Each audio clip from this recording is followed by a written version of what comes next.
Well, Dave, for the first time ever, I'm deliberately leaving my phone on noise during an interview in case it rings, because at the minute we're in a little bit sort of, all we can do is plan for the game going ahead, I guess.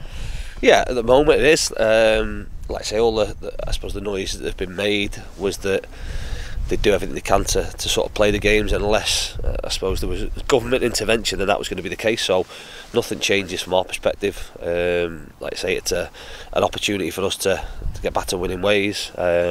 Tough place to go, different challenges, but like I say, we've got to prepare, and we are preparing as if the game's going to go ahead, and we're going to do everything we can to try and win.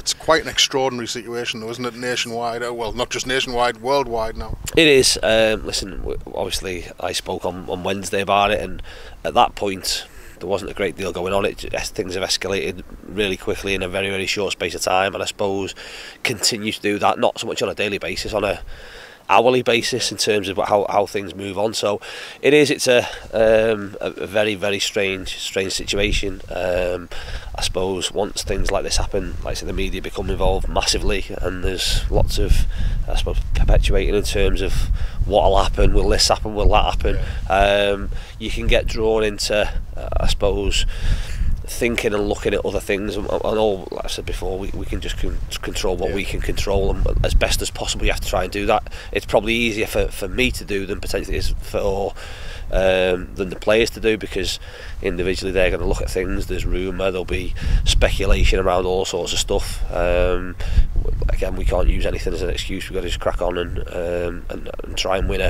a football match and do the best we can to do that, and if things change, be it in the next few hours, be it in the next 12 hours, then that's, I suppose, part and parcel, whether it be different conditions, whether it be, again, something else. This is a unique circumstance, and as best as possible we crack on, and like I say, hopefully we're not prevented from sort of playing a game, and we can go and produce a performance that can get us 3 points. And as you say, with those preparations in mind, here we are at Oxford United's training ground. They've kindly allowed us to stop and do some work en route, and this is the final stage of the preparation, as we say when we stop most Fridays now. Yeah, we did a lot of our stuff during the week, a little bit of a different week for us. Yeah. In fact, we obviously trained Tuesday, trained Wednesday on the 3G, and today it's again more just a break the journey up session, final last bit of prep, but a sharp session. Most of the stuff's done.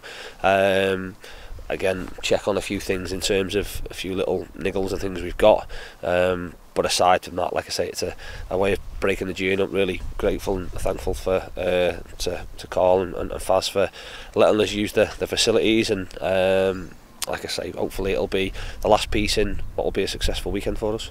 How do you assess the opposition? They've had quite a strange season. They started quite slowly, but recently they don't taste defeat very often, do they, especially at home? No, they've had a great run, a really, really good run. You look at first part of the season, like I say, they were in the bottom 3-4 right the way through. They've put a really good run together. Again, they've got a good home record. I think, again, if you statistics wise, I mean, the game they played against Barrow on the TV, their away record was better than the home record, so they travel as well. It's not just about them being on their 3G surface and using that to their advantage. They're a good side.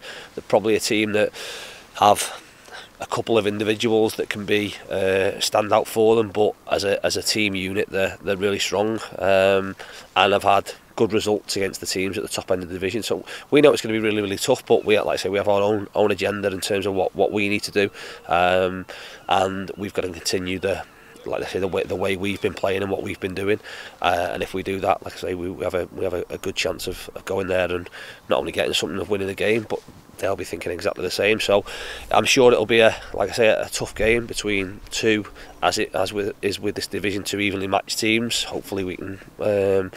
The moment this week can be on our side, and we can take them when they come around, and we can try and win. Because as we've always said in football, things can change really quickly, notwithstanding the coronavirus and everything. The things on the pitch, obviously, midweek results. Our result last week went against us. Now we need to turn it back round the other way. It is, and that's why I said I think for us it's looking at a points tally come the end of April, because you can get overindulged by thinking, oh, this week all of a sudden we can be there, and then next week, oh no, there's nothing to play, and it can be completely up and down, and once that happens, I suppose the emotions become uncontrollable. So again, we have a set number of games to go. We have a points tally we think that we'll need to get there, and by hook or by crook we have to try and achieve that. And if we do, and it's enough for us at the end of that, then great. And if not, I suppose we recoup, we assess where we're at, and we have another go at it.